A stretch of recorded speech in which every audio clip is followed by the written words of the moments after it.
Episode 87, Polytheism. This is Matthew, and in this episode of Still Unbelievable, Andrew and I welcome Steven Dillion to discuss polytheism. Links to info about Steven and his books are in the show notes, as are links to some of the topics raised in the show. The episode art is the Greek god Asclepius. The reason why I've picked that god is revealed at the end of the show. And a quick announcement before the show starts. I have this week featured as a guest on an episode of Unbelievable, to be released on the weekend of February the 3rd. I'm excited about that and will encourage listeners to look out for that episode. I would love to have any feedback to the usual email address and encourage you to also send feedback to the Unbelievable team. Andrew and I are also hosting Justin from Unbelievable, to be released about March. This will be our chance to get to know a little more about the man behind the voice.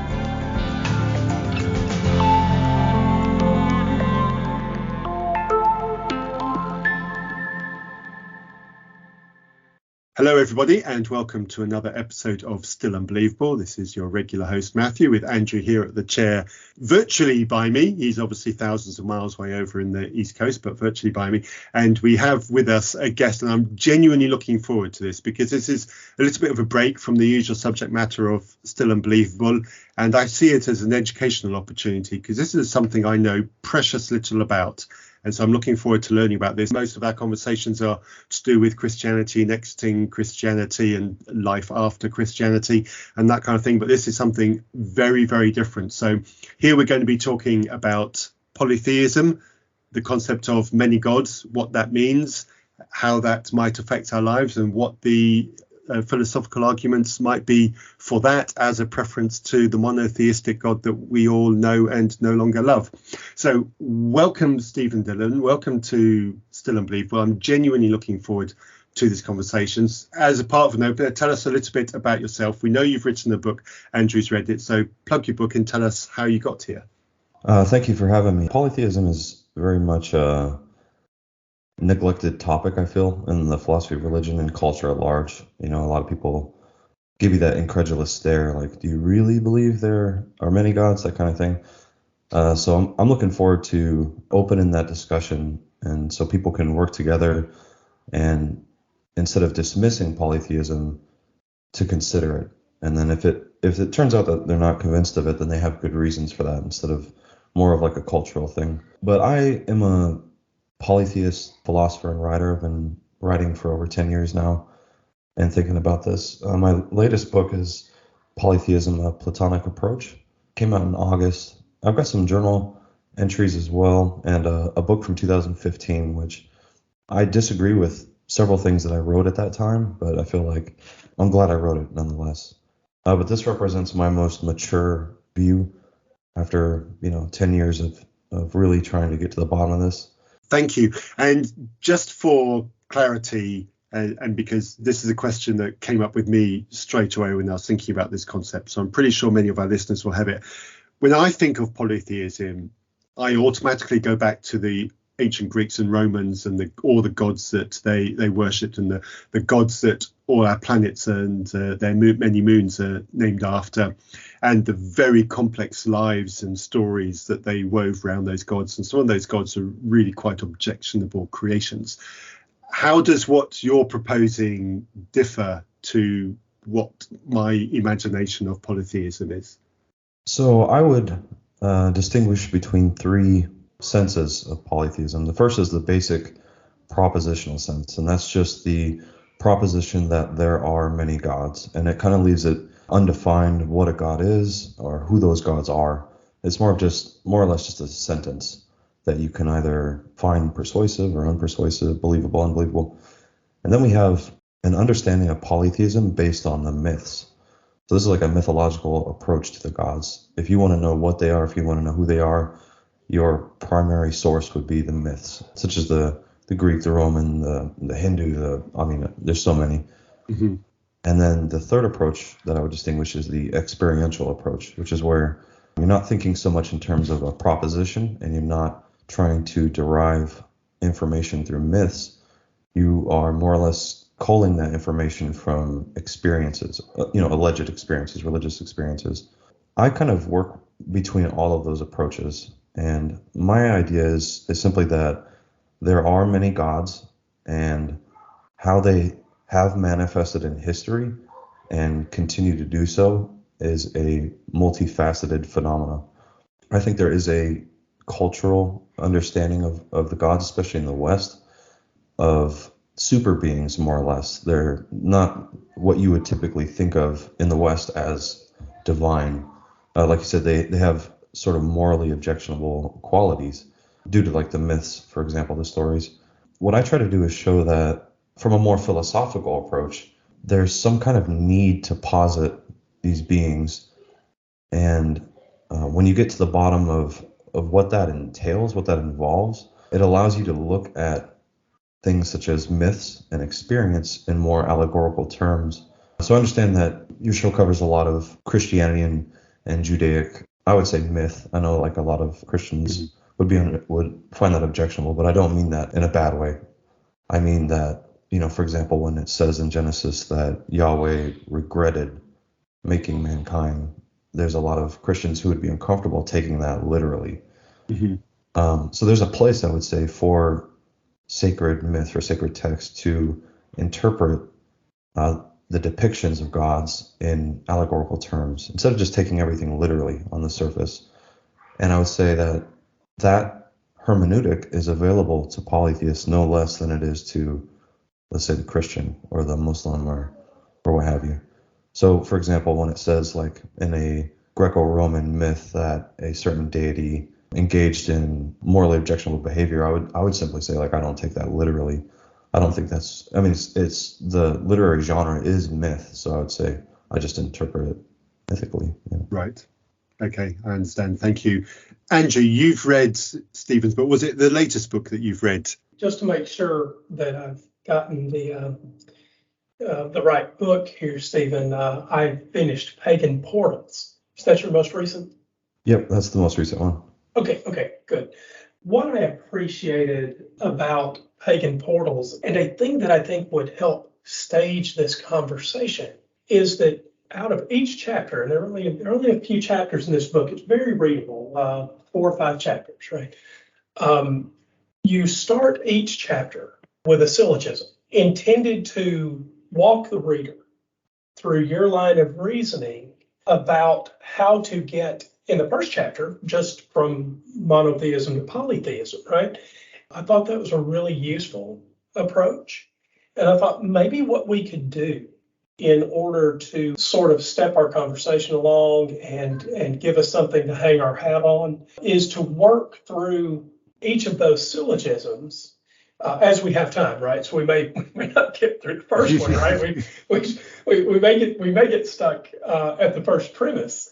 If you've got, I presume you've got a copy of your book hanging around. Of course he has. He's a good man. Hey, it's a nice book.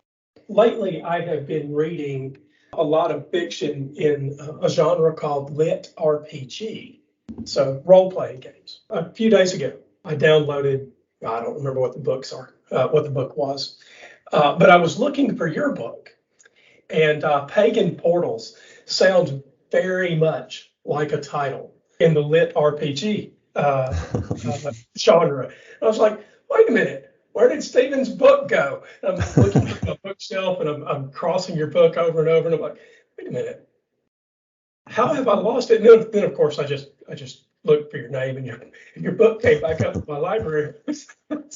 So it's sort of uniquely fitting because these lit RPG stories very often have new takes on gods, and so the book really fits right on my bookshelf.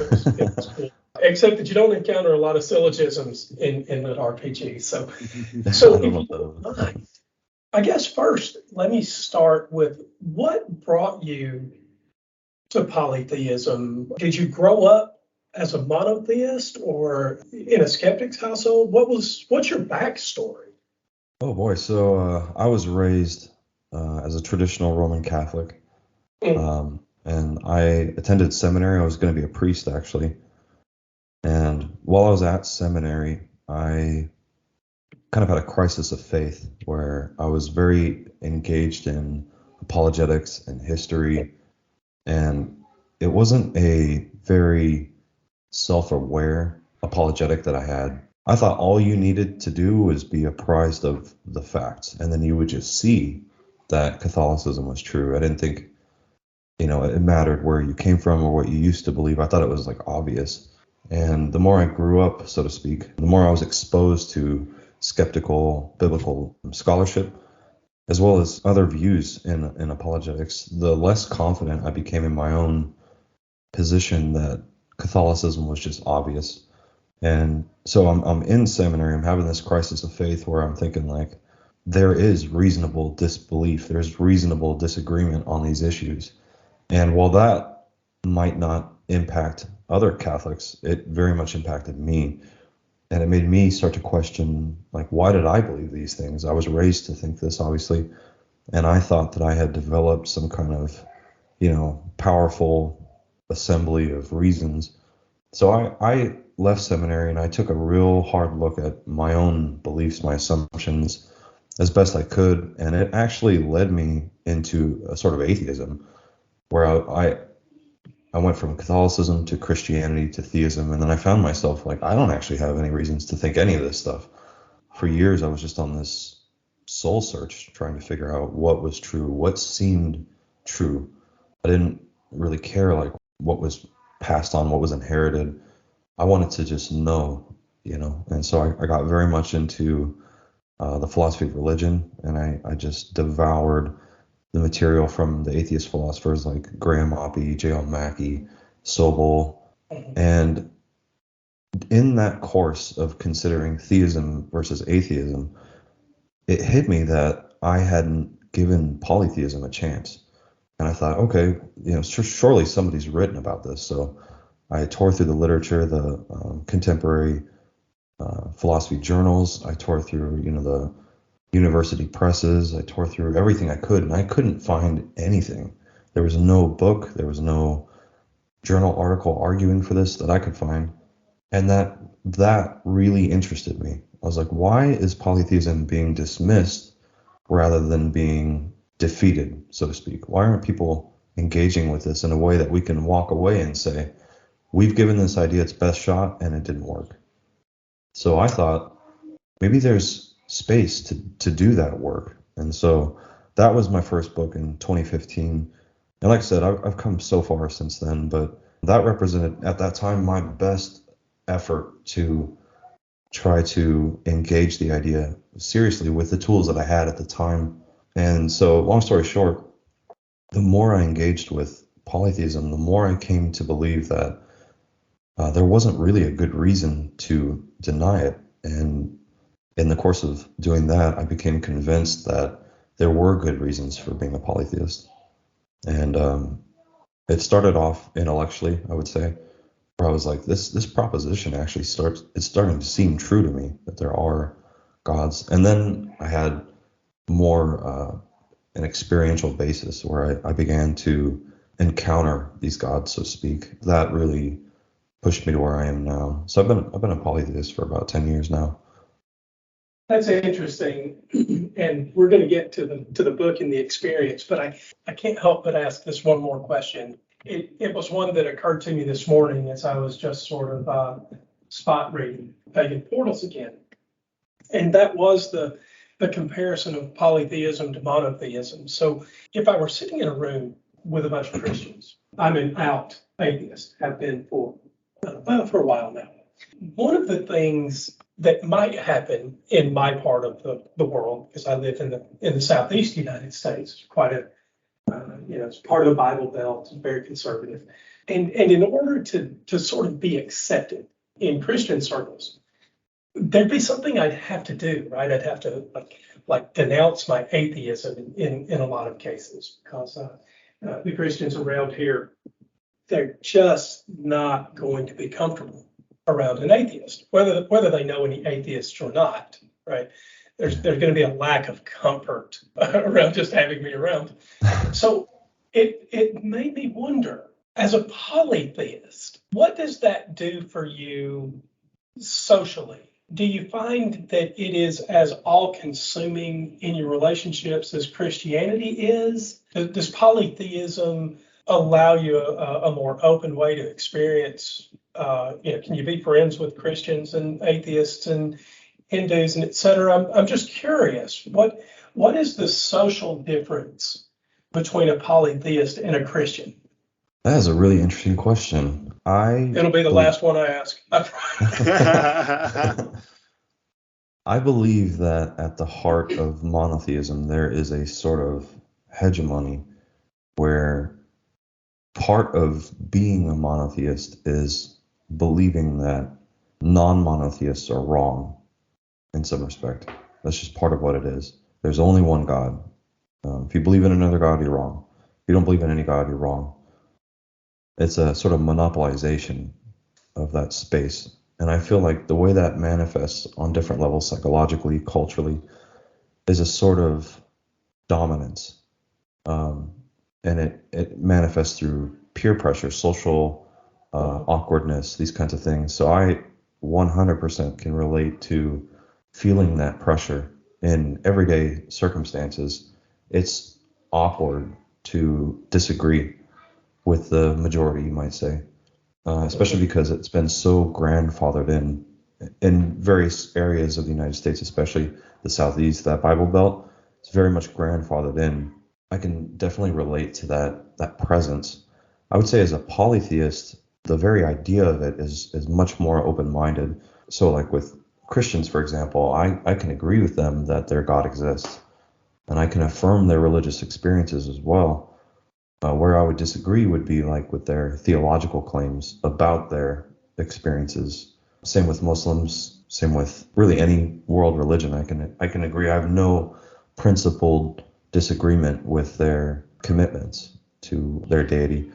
Having said that, as ecumenical as I am inclined to be, my position is not at all, hardly even acknowledged, especially in this area. I live in Texas. Oh, you've got it as bad as I do. So to the extent that they, and I say they, I mean the sort of person who has received this impression through their culture that there is only one God, everybody else is wrong. I mean, there's sort of a starter pack, you might say. But to the extent that they even acknowledge that there are polytheists, it's just not taken seriously. So I would say, you have the stereotypical view that atheists are immoral, that the whole reason you're an atheist is because you want to sin or something like that.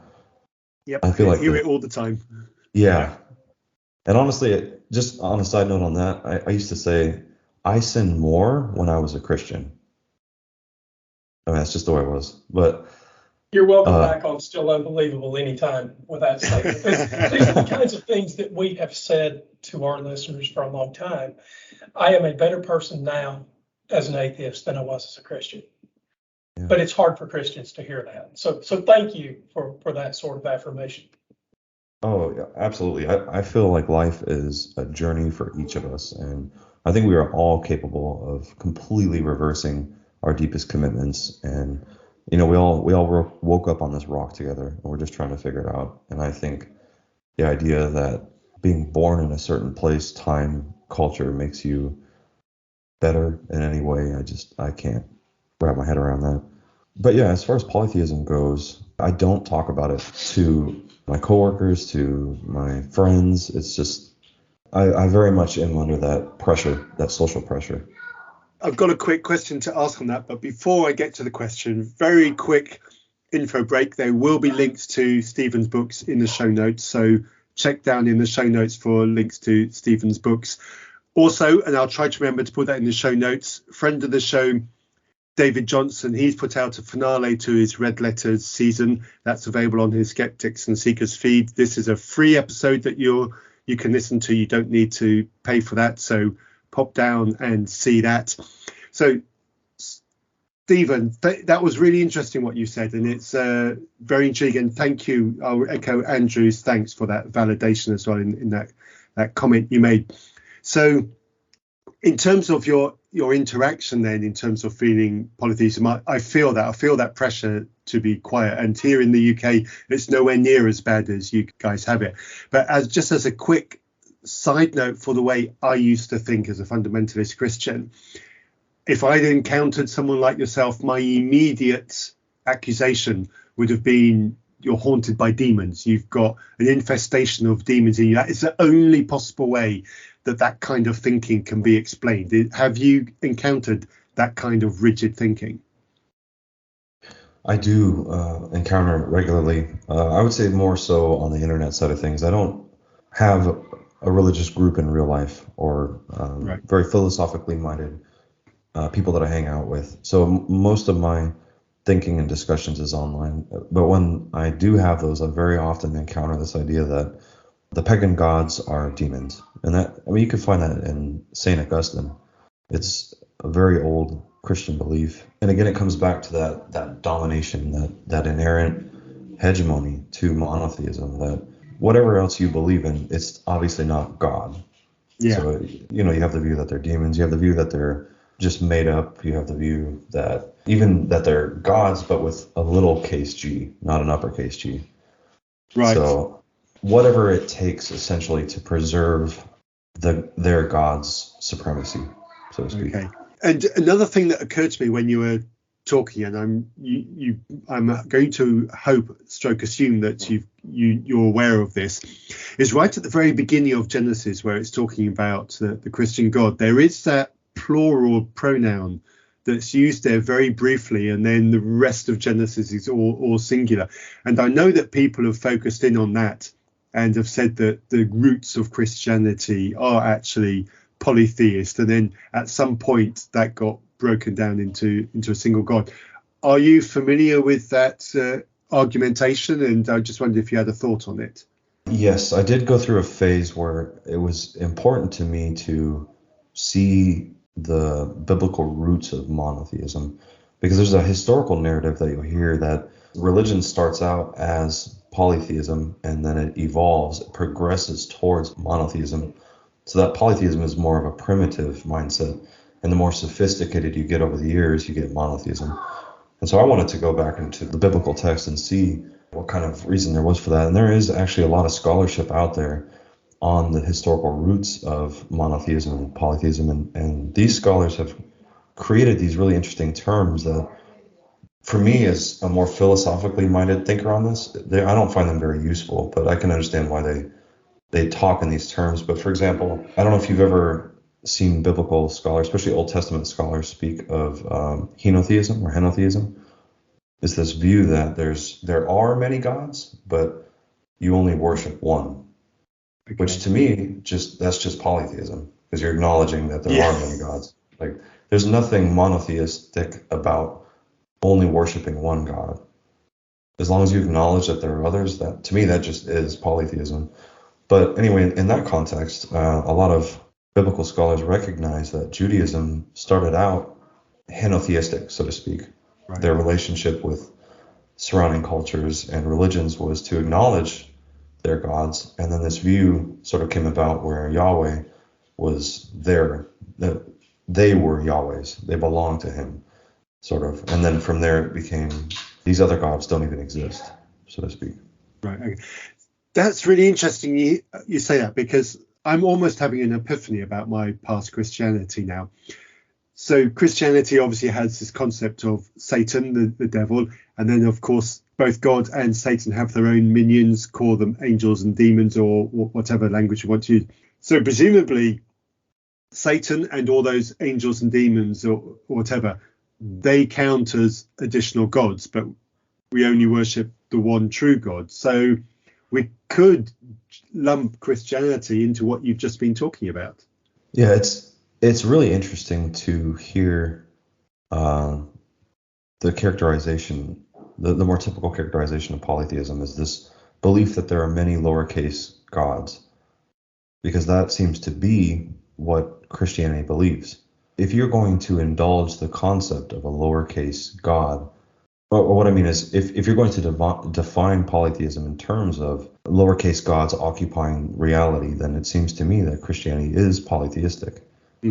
Because they have quote unquote lowercase gods. That would just be the angels and demons, and they just call them something different. Yeah, exactly. Effectively, they're gods. Yes. Mm-hmm. So Right. Okay. Yeah, that's really interesting, and that's helped me put some of my deconstruction journey into context. Andrew, I'm sure you want to jump onto the philosophy now. well, I want to, but I can't yet. because well, look, you know how these conversations go, Matthew. They don't always go according to the script. Stephen, it makes me want to ask, what do you think about the Christian Jesus? Was he a real person? Did he change water to wine? Did he fly up into heaven, a la Acts chapter 1? Did he curse the tree? Did he rise from the dead? You know, what about the Christian Jesus from the polytheistic perspective?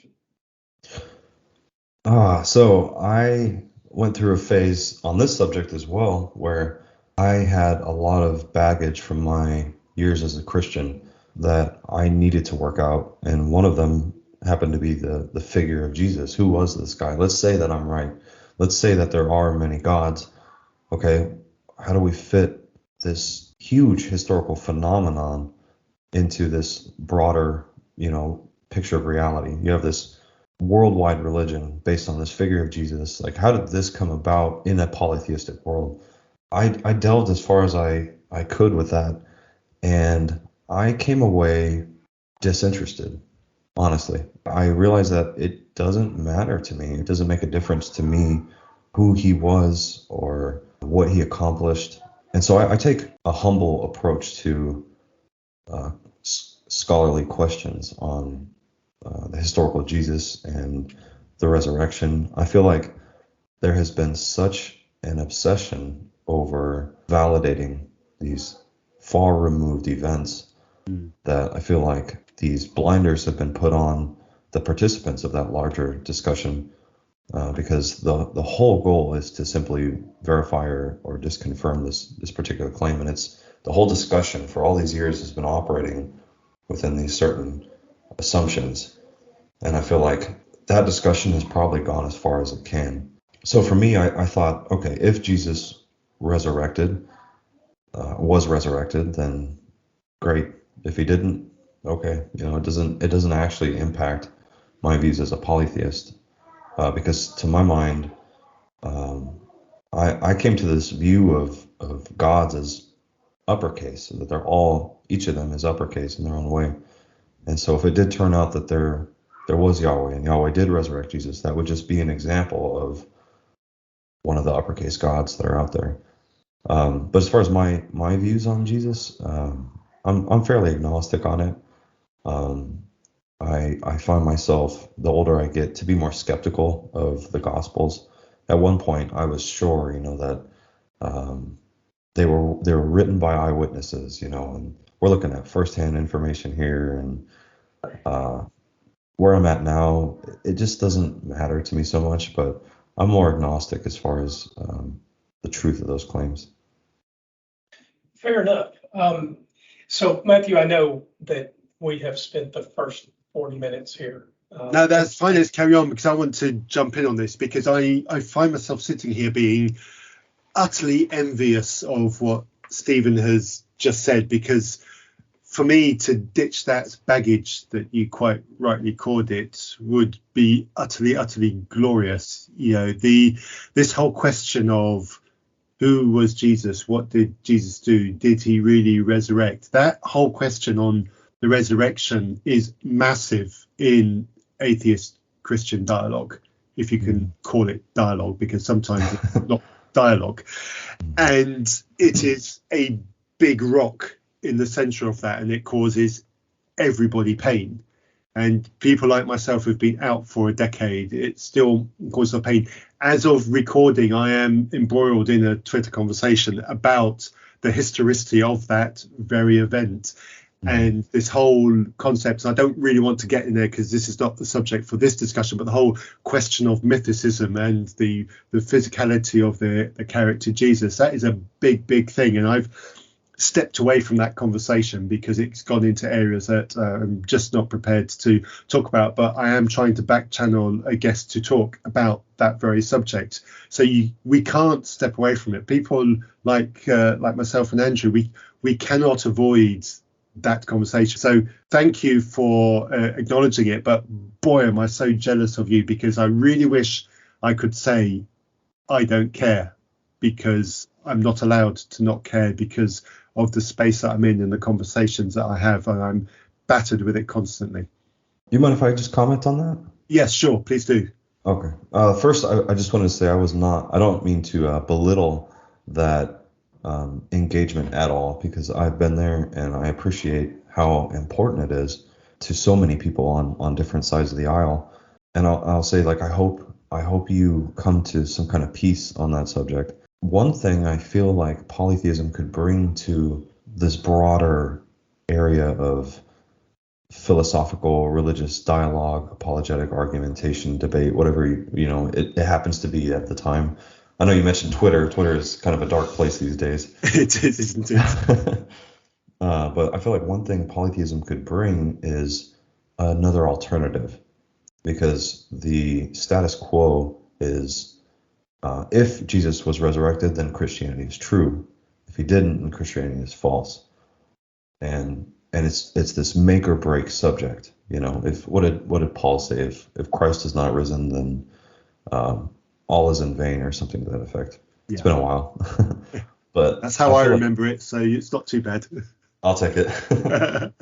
But I feel like the polytheist alternative that maybe isn't considered very often is, why does it matter whether Jesus was resurrected or not? Because if there's many different gods, then that his resurrection just represents one, I guess what the Platonists would call a divine series. It just represents one divine series, which isn't to belittle divine series, but it is to put it in a broader perspective, that just because he resurrected, so assume for the sake of argument, doesn't mean that it follows that the monotheist version of Christianity is true. It doesn't follow logically. So I feel like the polytheists, what they could bring to the table is a confrontation to the monotheist way of framing these things.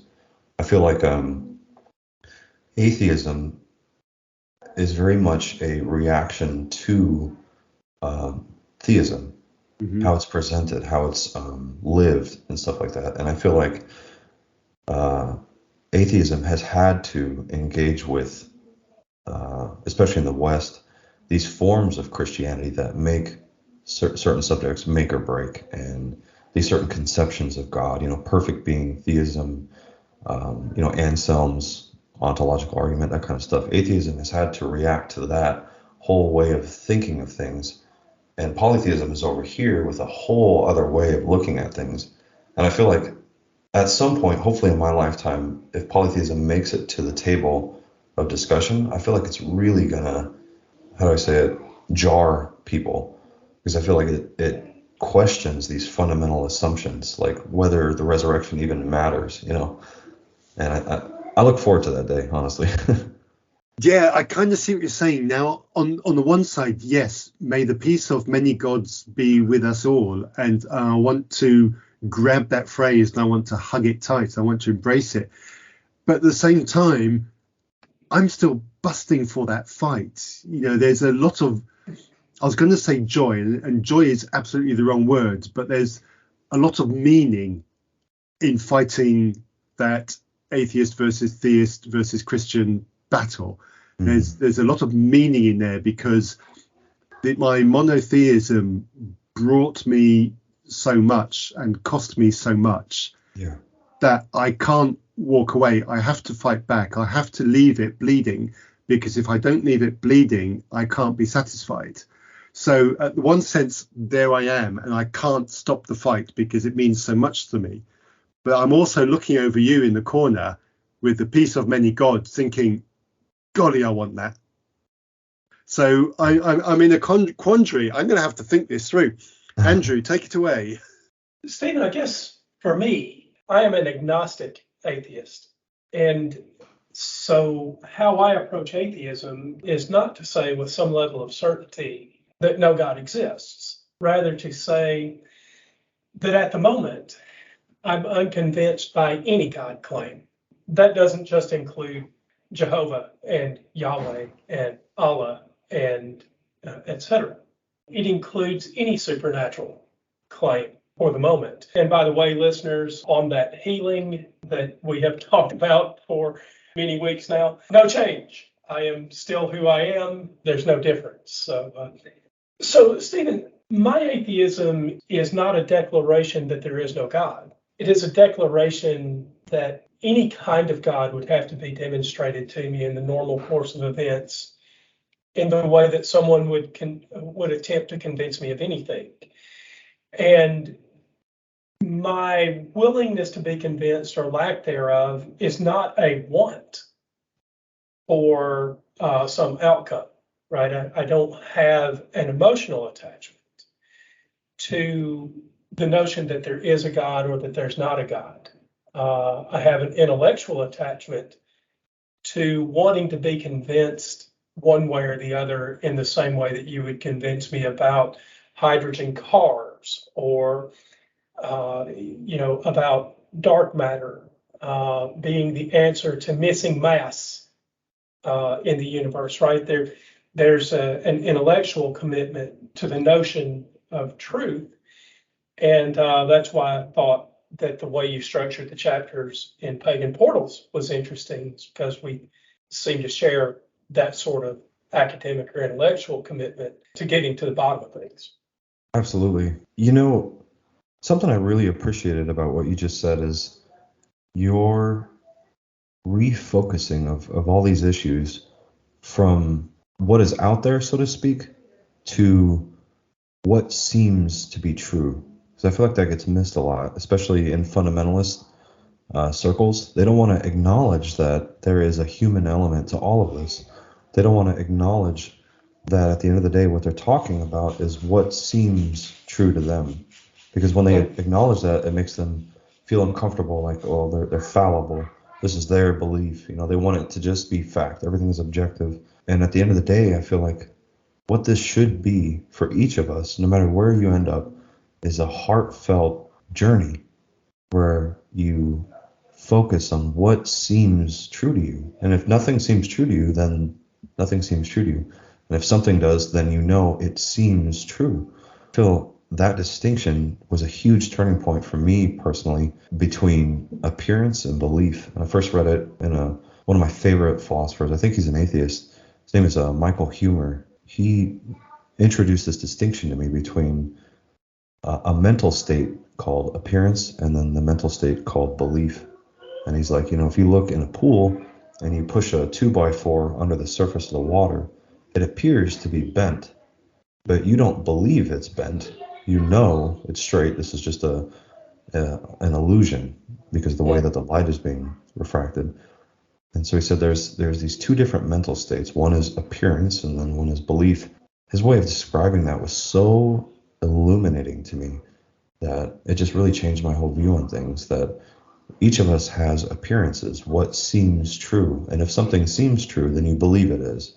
And I feel like what we should be chasing, each of us, is what seems true, at the end of the day. Yeah, I had a friend a long time ago. Our regular listeners will have heard me say this until they're bored of it. Someone that helped me out of Christianity said to me, and this was a significant part of my exit from Christianity. He said, we were talking about truth, and I was arguing for capital T truth. And he said that to him, truth was a process of successive approximation, which is a lot of what you just said. Right? We are successively approximating truth. So maybe this is a good point. It feels like we've gotten to the walk bridge where we get into philosophy. Matthew, what do you think? Go for it. You go for it. Stephen, I know that you've got your book there, and I am the world's worst reader out loud. If there were a prize, I would win it be given away annually, and there would be no competition. I just get it every year. So if you would do me the favor of opening to the first chapter of your book and just reading the syllogism that's on the front page, right below the title of the chapter. And for the listeners, as you're getting there, there's probably going to be some vocabulary here that is unfamiliar to the listeners. And between the three of us, we'll do our best to unpack the vocabulary, because if you're a monotheist, there are just going to be things here that you're probably unaware of. And Matthew and Stephen, if the two of you will just help me be sure to define the new things that we see, I think that's going to help the listener. Absolutely. This syllogism that we're talking about, by the way, you can use an argument in two different ways in the more philosophical sense of argument. You can use it to try to persuade others, or you can use it to organize your thoughts. And in this book, it's a short book, and I'm glad Pagan Portals took this because this is my writing style. I don't like to waste the reader's time. I don't like to waffle on. I just get straight to the point and then I'm done. But one thing I use this syllogism for is to organize the book. So each chapter focuses on one of the premises. I don't put this forward as a tool of persuasion. I mean, it might work that way, it might not. But this is more to organize my presentation of polytheism, so to speak. And then, like Andrew said, there's some terminology here that will almost certainly be foreign because it's very niche. It's certainly not widely discussed, yet I do my best to unpack it. So did you want me to just read the whole syllogism? If you don't mind, and then we'll take it a bite at a time after that. Okay, so I'll just read the syllogism. Premise 1, to be divine is to transcend nature. Premise 2, to transcend nature is to be Henadic. Premise 3, to be Henadic is to be polycentric. Conclusion, therefore, to be divine is to be polycentric. And so this syllogism in propositional logic is simply a hypothetical syllogism. It's logically valid. So the conclusion, number 4, just follows from 1 through 3. That's not to say that premises 1 through 3 are true. It's just to say that those premises entail proposition 4. The first thing that I found interesting was the use of divinity in the first premise.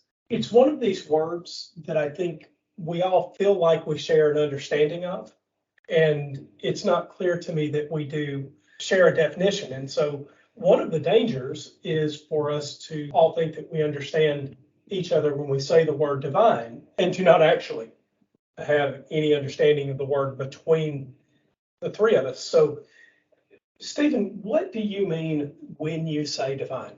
In premise 1, as far as this goes, what I'm trying to do is simply get some kind of starting point for understanding what theism is. You know, there's these debates, theism versus atheism. One is the postulated position, one is the reaction to that.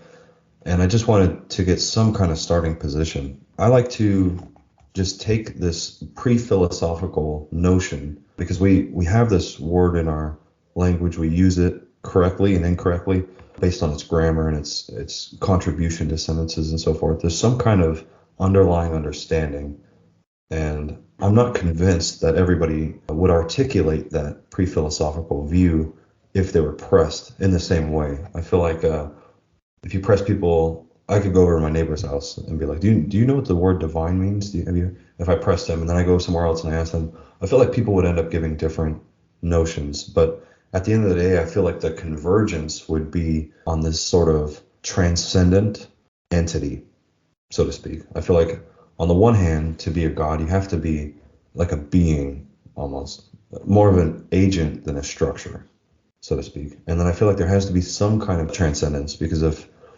if this agent doesn't transcend in any respect, then it's like a human agent, you know. The level of transcendence obviously is where I think people will diverge with one another. Some may insist that a divine agent would have to transcend nature completely, and then others might say, well, they just need to be immaterial, or they might say they need to transcend limitations or something like that. As far as premise 1 goes, divinity is simply some kind of starting notion, and that's more or less what that premise is. To be divine is to transcend nature. So I just try to take that bottom level, that pre-philosophical view, and give us some kind of starting point. There's something interesting to transcend nature. Now, I know what you meant from chapter 1, but let's go ahead and do our homework there too. And let's talk about transcendence of nature, because when we get into chapter 2 and further on, as we start talking about hierarchy of possible beings out there and what those might be, we start to get into a bunch of ontological claims that are really going to be based on this notion of transcendence. So, okay, divine, it's of, from, or like God or a God, right? Okay. And transcendence, in your view, am I right to think that transcendence is essentially another realm outside of nature?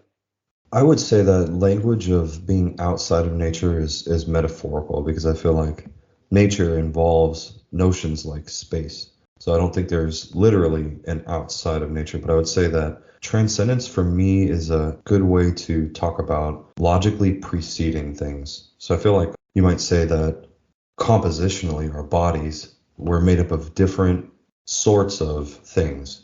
So we have you might say, an organic level and then a subatomic level. It's all there, but there's different ways of looking at it. And you might say that the cellular level of our body is presupposed or presupposes a atomic and subatomic level. So if we can acknowledge that I have cells in my body, for example, then we can say cells themselves depend on or presuppose atoms or particles and so forth. So that nature is kind of layered by, I would say, in nature it might be smaller and smaller bits, but more and more fundamental is the angle that I'm trying to work here. And so I would say to transcend nature, what I mean by that is simply that I'm talking about something that nature presupposes or depends on, but not necessarily that it's like outside of it, like there's a realm outside of nature. I'd use that more metaphorically, I guess. I see. So that's in my very, very short exploration of polytheism. I can't tell whether your view there is the typical view or the atypical view, and I don't actually think it matters. What I would say is that you and I would come closer to agreement when you say, I'm not sure that there's anything outside nature, or words similar to that. And forgive me, I'm not trying to put words in your mouth. I'm really repeating back what I understood you to say, right? If we're not talking about this sort of ethereal spirit realm where all the gods live and the humans never go, that kind of thing, if that's not the kind of thing you would support, we're at a pretty good starting point. Though I'm not there without some sort of further exploration, still what it would mean to be divine outside of whatever a human could achieve, and whatever it would mean to transcend outside of what humanity could achieve, if we're really just saying there are these things that nature presupposes. Maybe it's too early for that. Maybe we need to go a bit further in the syllogism, but I think I'm stuck again on what divinity is and what transcendence is, if it's not somehow different from nature, if you see what I mean. I would say that divinity is different from nature, but I would say that there's no spatial realm in a literal sense outside of nature for anything to occupy or reside in. Spatial dimensions are part of nature, so I would just say there's no where outside of nature. But I would say that the intuition here that I'm trying to get a hold of, because intuitions are kind of squirmy things, is that the theist, whatever else they say, and there's so many ways of articulating theism, whatever else the theist says, they say there's more to reality than nature. And that's what fundamentally, I think, differentiates the theist from like the naturalist.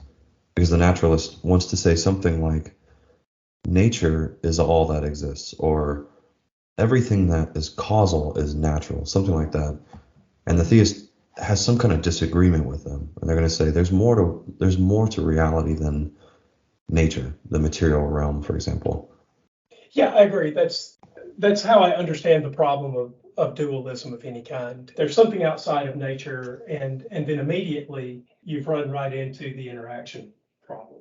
So I think we understand that the same way. Matthew, we've gotten through divinity and transcendence a little bit. Do you have some thoughts there? I have some thoughts on what you've just been talking about, and it's kind of where I wanted to drive in on this conversation, because it's something that's really bugging me about the whole polytheism thing. Is monotheism, and it's not just Christianity, it's in Islam as well.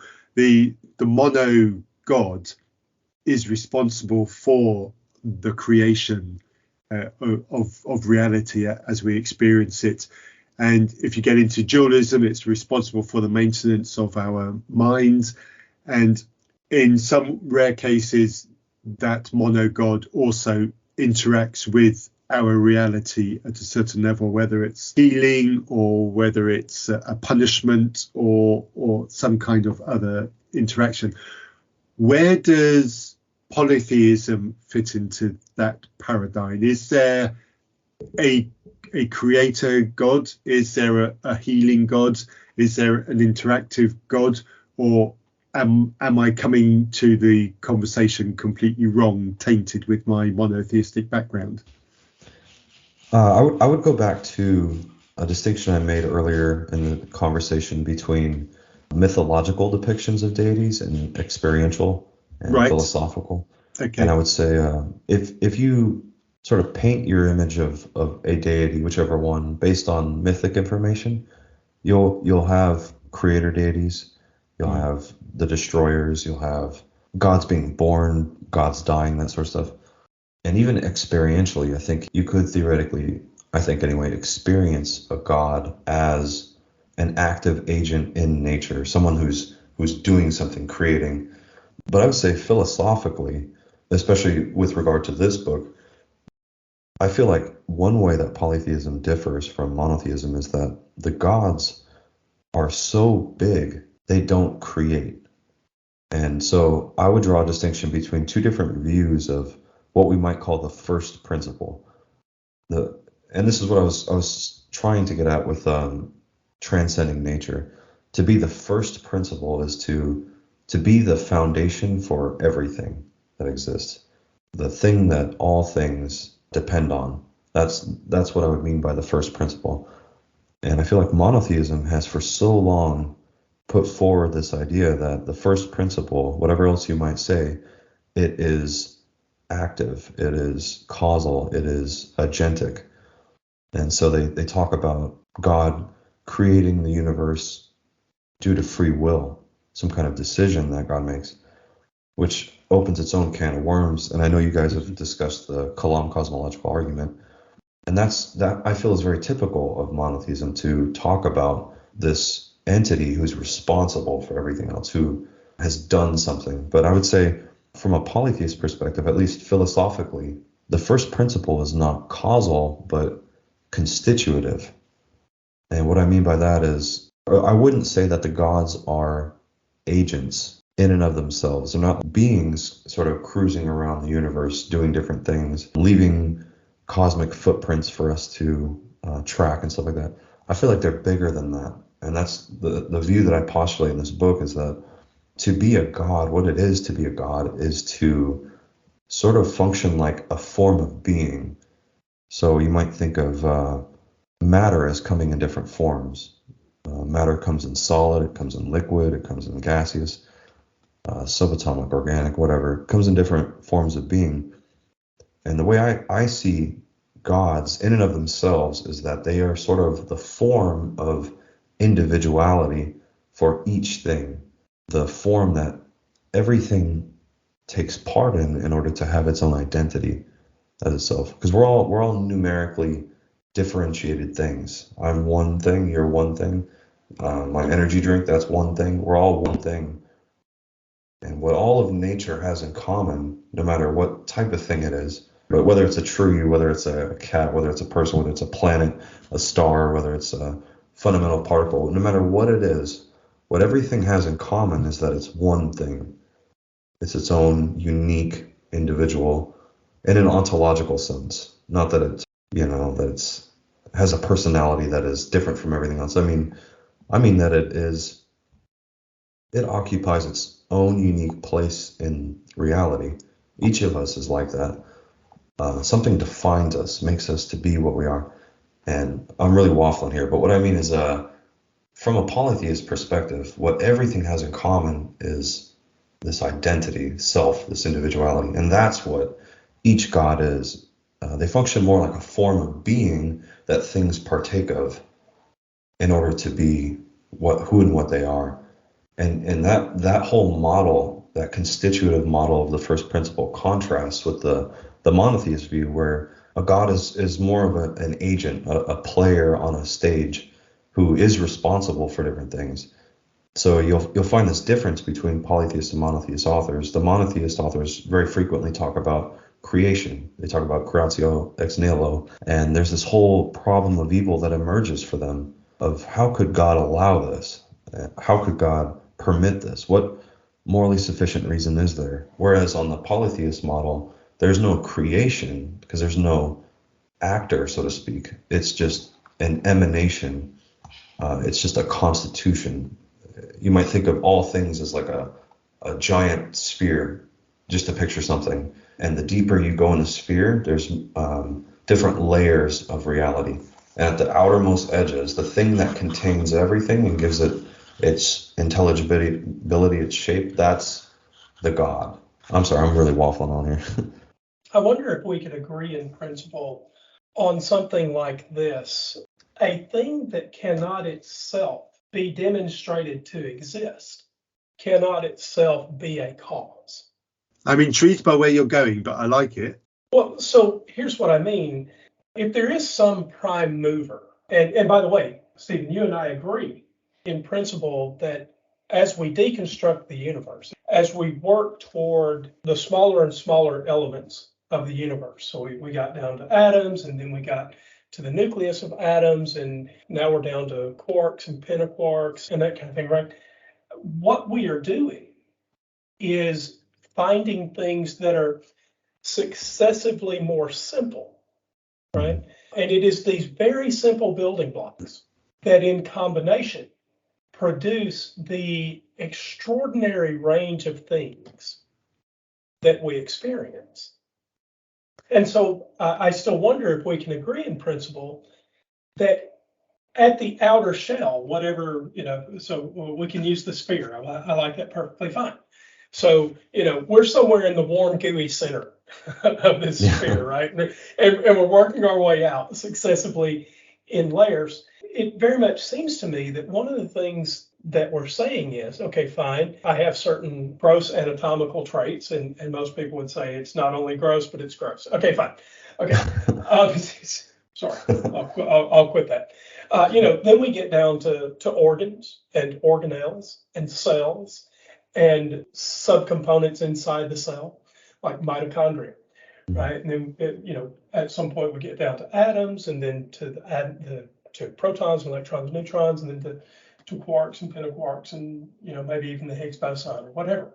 We're taking apart this sphere one layer at a time, but at every successive layer, we see that it must be predicated on something that we can actually eventually find in the next layer below. And so below where we are now, there might be superstrings. The string theorists love the idea of superstrings. And so can we agree in principle that something that cannot be demonstrated to exist cannot itself be a cause? I think I would agree with that. The only hesitance I had with that was whether the inability to demonstrate was on our part or whether it's like an in principle thing, like there's something about the thing that prevents it from ever possibly being demonstrated to exist, like a contradiction, for example. I would say it's impossible in principle to demonstrate that a square circle exists, just off the top of my head. And that's because there's something on the part of the square circle that prevents it. Versus like, I'm just an ignorant human being. I could never demonstrate that the Higgs boson exists because I'm not a physicist. So I was just trying to draw the distinction between in principle impossibility and in practice impossibility. But yeah, I think I would agree. Okay, right. I accept the qualification. Those things that can be demonstrated to exist cannot necessarily be demonstrated equally by all of us. to exist. But I think that for purposes of this conversation, we can say, to the extent that I understand the evidence that Higgs boson exists, that sort of reasonable qualifier works okay for me. This obviously has implications ontologically about what we might eventually be able to demonstrate, and so that's pretty obvious, and I'll just draw the line there. So Matthew, before we hammer on to the second proposition in the first syllogism, there are three more of these after this. We probably won't get through all of them. It seems unlikely at this point. So do you have thoughts about a thing that cannot be demonstrated to exist itself cannot be a cause? Sorry, that's clumsily worded. That. No, I'm cool with where we are now. You move on. Okay, so the second premise is something like to transcend nature is to be Henadic. Am I right about that? The second proposition there, Stephen? Yep. Did you have a question about that? Or? Well, so more questions than we have time for. And so let's take the easy one that nobody will know. What is Henetic? So Henadacity, I got that term from the Platonists.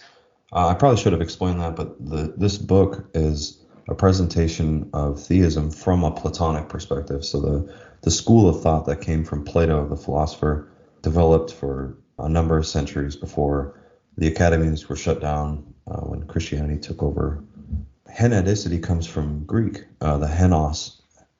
It's their word for unity.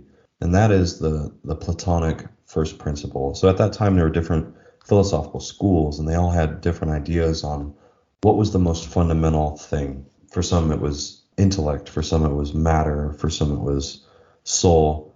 For the Platonists, it was unity. They said, that's the one thing that everything has in common, no matter what, whether it's some kind of fundamental string or particle, whether it's some kind of disembodied mind, whatever, it doesn't matter, because everything, no matter what, has to at least be itself.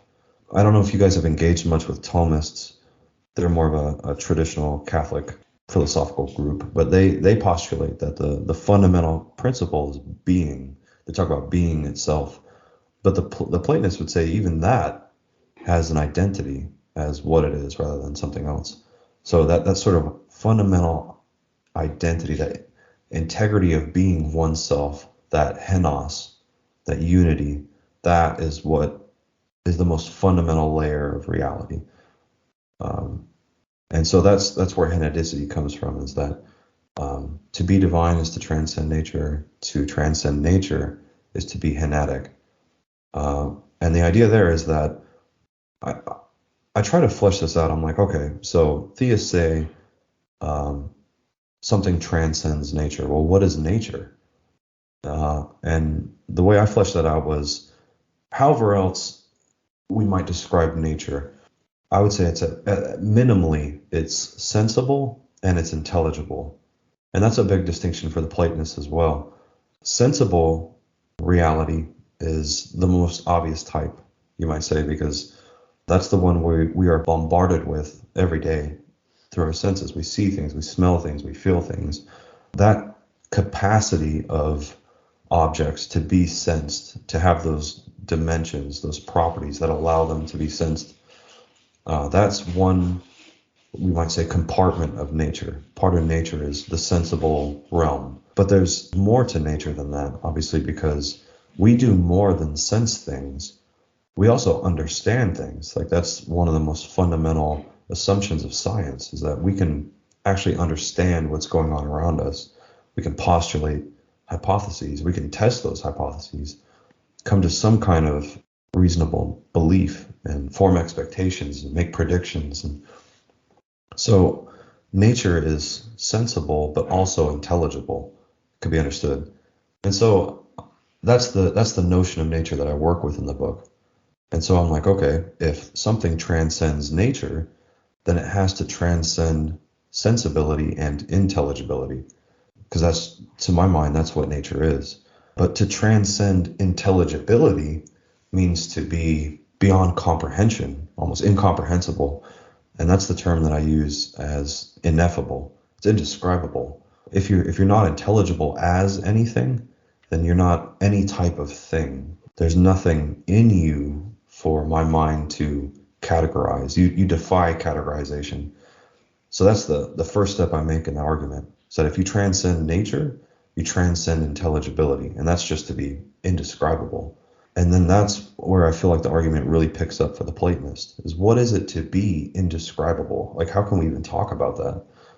And the analogy I use is the one I found helpful when I was trying to understand the Platonist, was the analogy between being ineffable and being indescribable in a sentence. So every sentence, every proposition is made up of two parts. You got the subject and the predicate.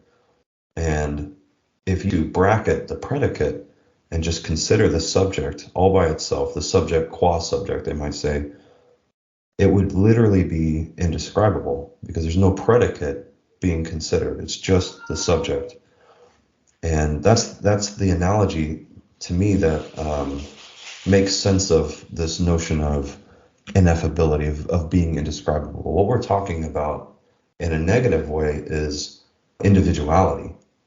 So to transcend nature is to be ineffable. To be ineffable is to be like a subject without any predicates. Just the subject qua subject, pure individuality. There's no nature in them. There's no qualities or no properties. It's just purely a unique individual. I don't think I reached the same conclusion you do, that if something transcended nature, it would necessarily transcend intelligibility. But I think the bigger problem is if something transcended intelligibility, I'm not sure how we would know that it was anything at all. That's a subsection I have. I think it's in chapter 2, it might be. But I asked the question, if theism really is committed to saying that there's something beyond nature, and what that ends up meaning is that there's something that defies all categorization, then how are we even able to talk about it? And I found that perplexing. Like, we're saying in one breath that this thing defies categorization, and then the other hand, we're giving it a category. We're calling it ineffable. We're calling it indescribable, and so forth. And I chewed on that question for quite some time, and the conclusion I drew was that in order to be ineffable, you're not any type of thing. You're just purely who you are. And so conceptually, we speak about the ineffable like it's a category, but that's a contradiction in terms. It's, in order to be ineffable, it is to defy categorization. So I would say that the categorization that's happening is on our side. It's like the way that we have of even talking about it. But in reality, on its part, on its end, it's not a kind of thing. Like, you and I are humans. We have this thing in common, humanity. Whatever that is, there's something that defines us as humans. And there's also something that defines us as physical. And there's something that also defines us as temporal and so forth. But for these things that would transcend nature, there's nothing that defines them. There's nothing before them. There's nothing about them. It's just purely the subject qua subject, no predicates. It's a lot to wrap your head around. It seems to me that it sort of goes against the notion that a thing that cannot itself be demonstrated to exist cannot be a cause. We're talking about this thing that cannot be categorized, and to go further from the book and from what you were saying, this thing doesn't itself have properties, right? Mm-hmm. It's not as if we could ascribe latitude and longitude to it. And so the problem with that, not sort of at the latitude and longitude scale, but at the causal scale, is I'm not aware of how something that couldn't have properties of any kind could impart properties to something else further down the line. I see. So what I would go back to that distinction between a causal model and a constitutive model. And I feel like the monotheist, the whole framework is of an agent, someone who does something, who causes, who imparts. I don't know if you guys struggle with this, but like I really struggle to understand creatio ex nihilo, like creation from nothing. How do you impart something to nothing? But maybe for another time. What I would say is that the thing that I have in mind doesn't impart anything to others. It's what everything has in common. If you think of the totality of all things, absolutely everything, conceptual, physical, abstract, concrete, anything that is a thing in any sense, if you think of that totality, the whole of all reality, what does it have in common? What is it that, so to speak, totalizes all things? What do they all have in common? And that's where I would say the Platonist would say it's unity. It's that individuality, that subject qua subject, which is a who without any what. There's no predicates because predicates, properties, those sort of things occur at the later levels of reality. But at that level of all things, what they have in common is simply that they're each one thing, that they're each a unity. I don't know if That's interesting. I understand the idea, but I think I would disagree with the Neoplatonists and say that the thing that absolutely everything has in common is some ability to interact. Because if you have no ability to interact, as far as I can tell, there's nothing that differentiates you from nothing. Would you say that the ability to interact itself has an identity? That ability is, like other things, a unity, an individuated thing? Oh, that's an interesting idea. So can the ability, let me rephrase the question back to you. Can the ability to interact itself be a subject? I guess what I'm wondering is, if we're considering the totality of all things, whatever they have in common, I don't think could be another thing itself, because then it would be included in the totality, and it wouldn't be the thing that everything has in common.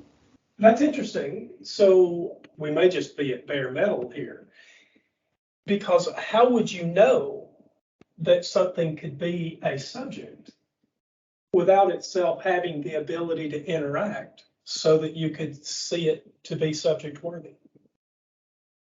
I would say, if I'm understanding correctly, that I think that subjects do need the ability to interact. But I would say it seems to me that you have to have a subject in the first place in order to have an ability to interact. So that subjecthood or subjectivity or whatever, that precedes the ability. That you have to have the subject in order to have the ability. So that the more fundamental layer seems to me anyway to be the subject. Oh, I see. Okay, so for me, that defies one of our initial agreements. A thing that cannot be demonstrated to exist cannot itself be a cause. And so I don't know how we could have a subject that we couldn't demonstrate to exist. You see, we have to have some capacity to interact. And without that capacity to interact, aren't we just making things up?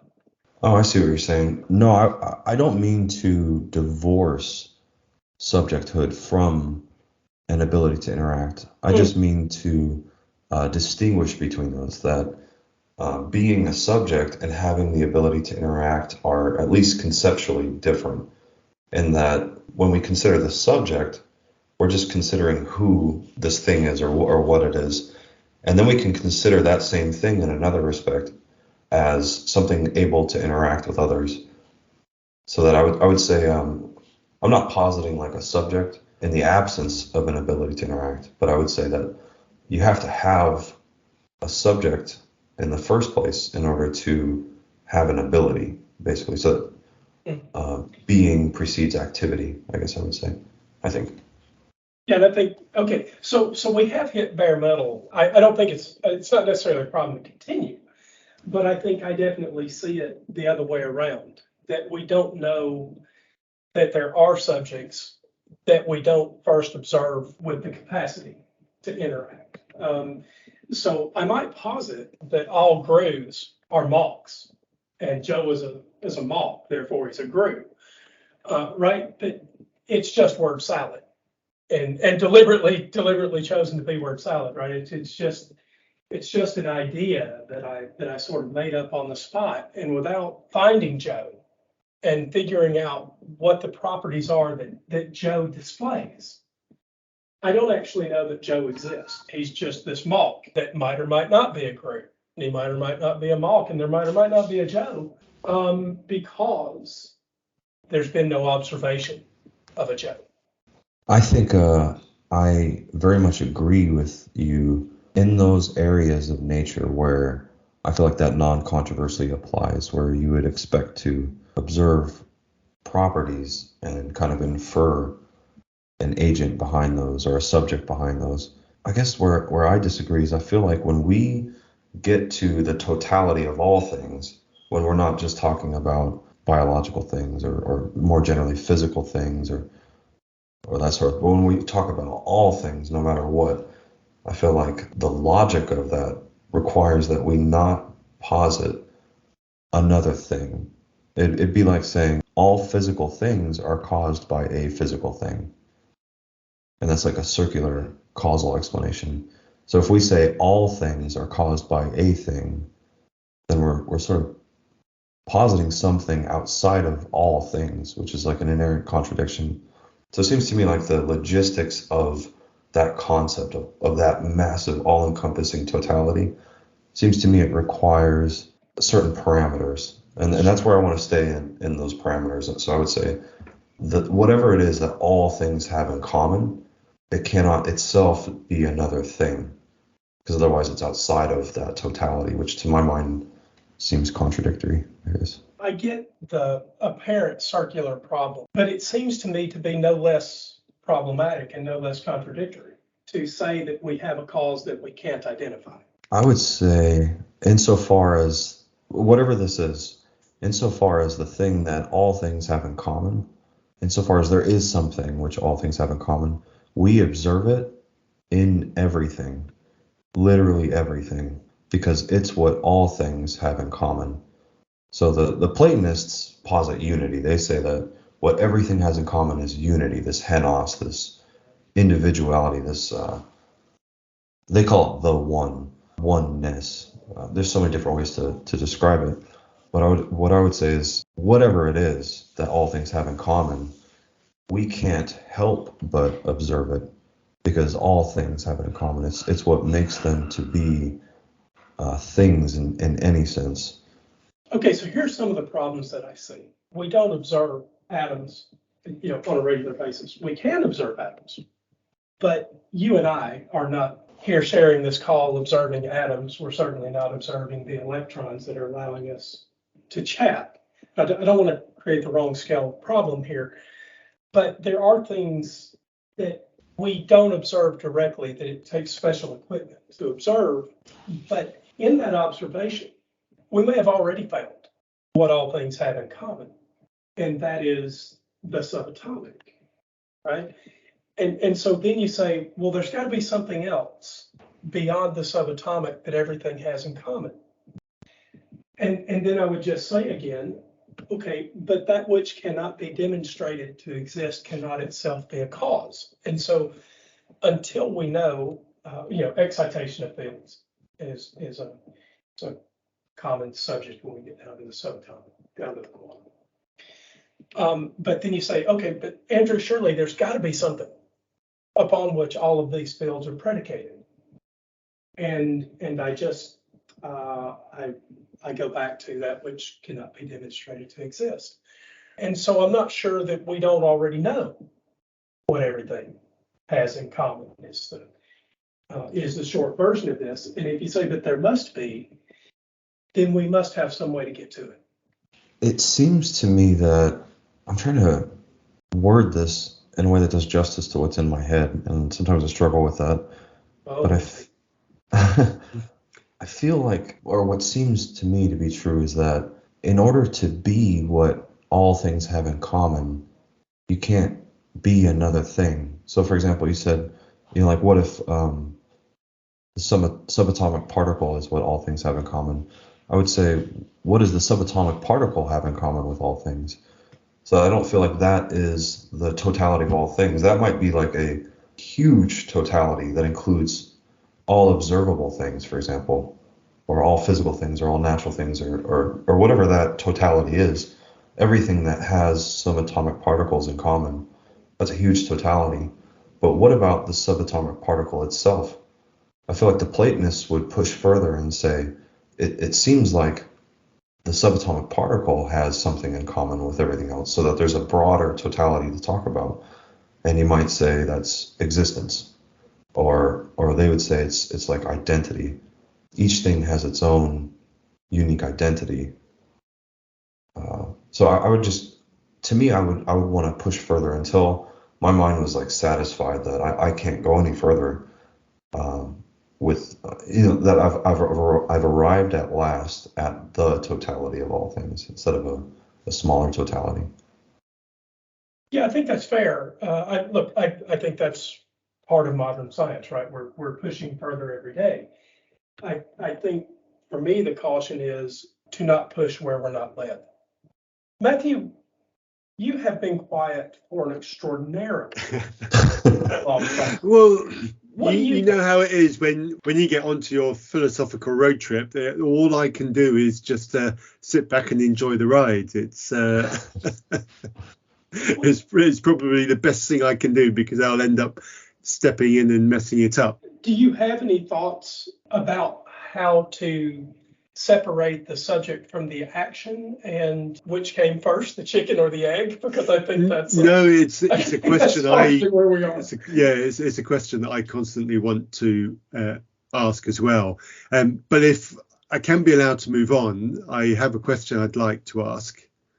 Stephen, is that okay with you? Do you feel like we've exercised this enough? I'll just say this, that I've really enjoyed having that philosophical back and forth and thinking through this. And I'm more than happy to move on, because I feel like each of these areas you could just continuously delve into. And I'm just happy to go wherever the conversation goes. Thank you. I've enjoyed it too. Thank you. Yeah, I like the way Andrew thinks and comes out with things, but we're very much a highbrow, lowbrow pairing. So you're going to get different directions from each of us. So I'd like to simplify it all and rein the enthusiasm back a little bit, and go back to the whole monotheism, polytheism comparison that I was alluding to earlier. One of the big things that's definitely a feature of Christianity, and is certainly something that I'm struggling to get out of my head when thinking about polytheism, is Christianity attributes, probably anthropomorphically, characteristics and personality to God. And I believe it's the same with Islam, but feel free, listeners, to correct me if I'm wrong on that. So let's just stick with the Christian God has characteristics and personality attributed to him as part of Christianity.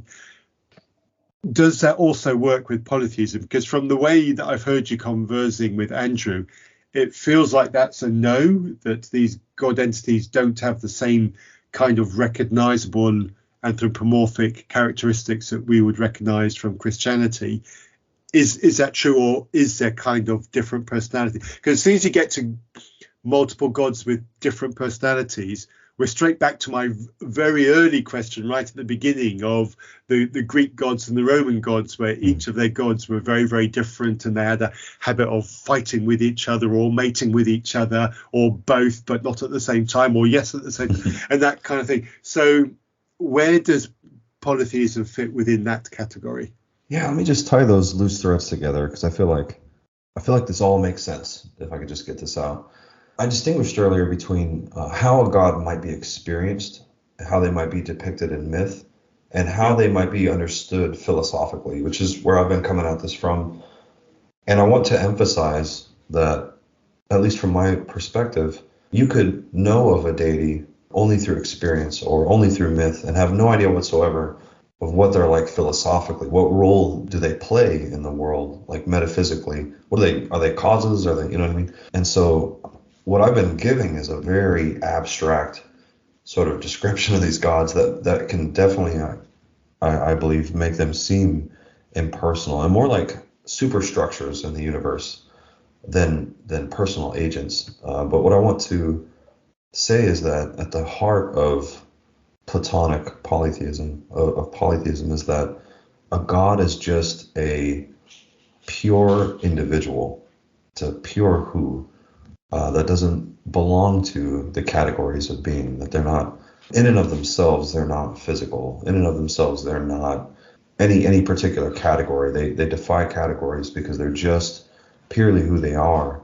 And that this idea would take far too long to elaborate on, although maybe we could have a discussion down the line. But the idea in Platonic polytheism is that each pure individual, divine individual, has a character, who they are, and that character serves as a sort of structure that defines other things. So as reality emanates from them, as it unfolds from them, everything is just a way of being that character, so to speak. So that this very abstract philosophical description that I was giving is just a heartfelt but abstract way of saying that the gods are these pure individuals.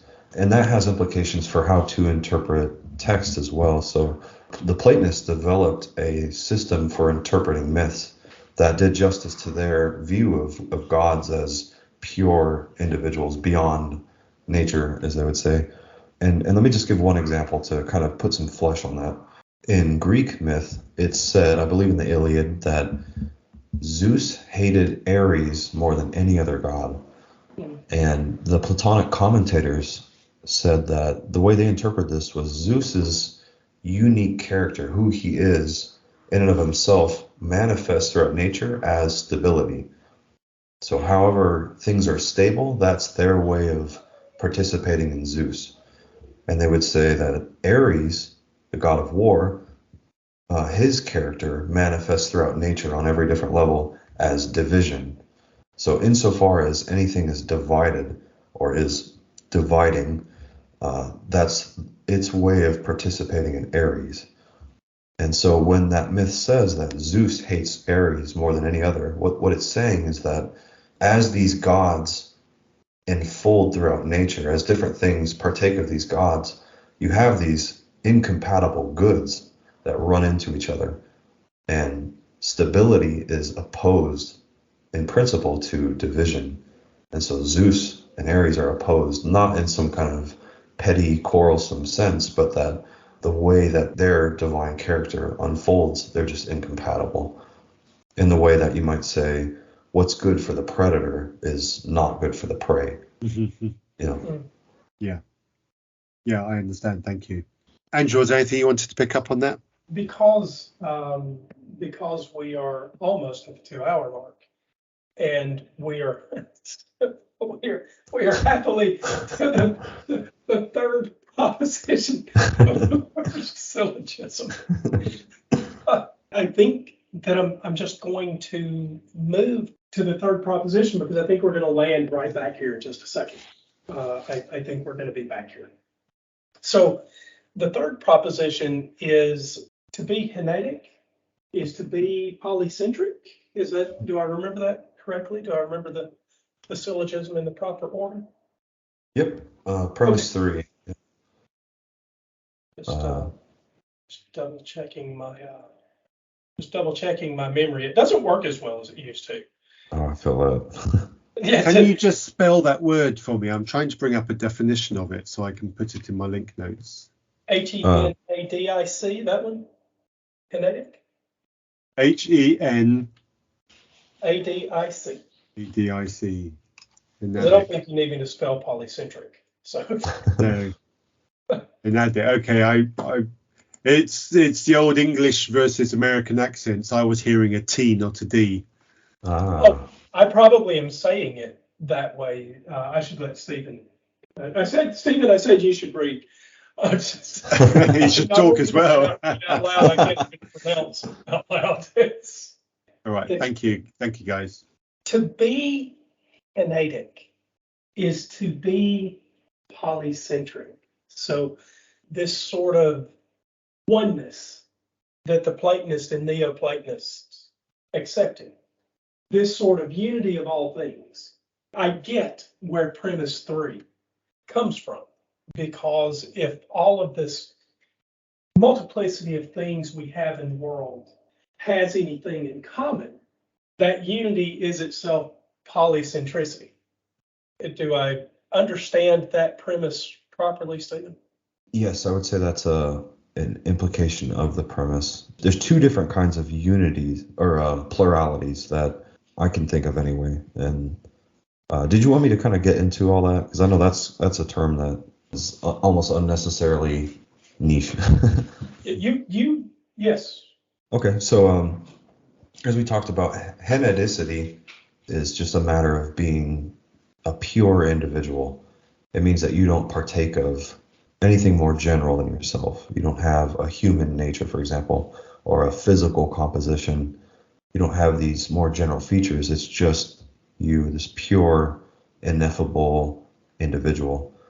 And this is where the argument for polytheism specifically takes off, because, we started off with transcending nature, and then we got to Henadacity. Once we get to Henadacity, I would say it's pretty much game over for the monotheist, because immediately the question arises: if you have a pure individual who defies categories, doesn't belong to any categories, then it's in principle impossible for it to be the only one of anything, because it's not of anything. There's no category for it to belong to, let alone as the exclusive member. So the initial portion of this premise that I talk about is the simple deduction that once you have Henadacity, this pure individuality, you immediately get the impossibility of monotheism, that a pure individual cannot be the only member of anything, because then they would not be Henadic, they would belong to a category more general than themselves.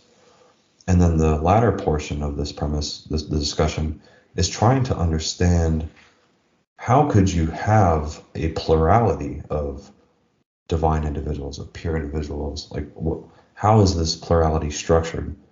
And that's where polycentricity comes in. And the polytheist philosopher par excellence, Dr. Edward Butler, is the one who coined this term. His work is invaluable, I found. But the concept of polycentricity is simply that the common element of the plurality is not one particular thing.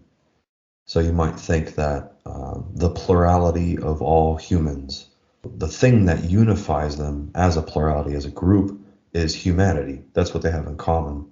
That sort of plurality is called monocentric plurality. Mono. It's got one thing that unifies the group. And that plurality, that type of plurality, is the one that we see throughout nature, the plurality of ducks. There's something that they have in common that defines them as ducks rather than cats, or the plurality of all neurons. What makes something to be a neuron, what gives it that identity, that's the heart of that plurality, the center of it, that all neurons have in common. But when we get to the gods, these henads, these pure individuals, they can't have a monocentric plurality. They can't have one thing that they all partake of, because then they wouldn't be Henadic. They would belong to a category. They wouldn't be purely who they are. They'd also be, in addition, possessors of this divine attribute, this divine nature. So this does tend to get pretty abstract, but what I try to do in this chapter is simply figure out, what does logic require of a divine plurality to avoid contradictions and inconsistency? And I just kind of follow that where it goes. And what I ended up finding was that for there to be a plurality of henads is for each henad to be a way of being all the others. So the center of their plurality is not one thing, it's each of them. That's why it's polycentric instead of monocentric. Each henad is what all the others have in common. And since they're purely individuals, they can't have each other like properties. The only way they can have each other is by being each other, essentially. So each god is a way of being all the gods. So that to be divine at all, to be a god at all, just is to be a unique way of being all the other gods. In the polycentric world, are there things that gods can do?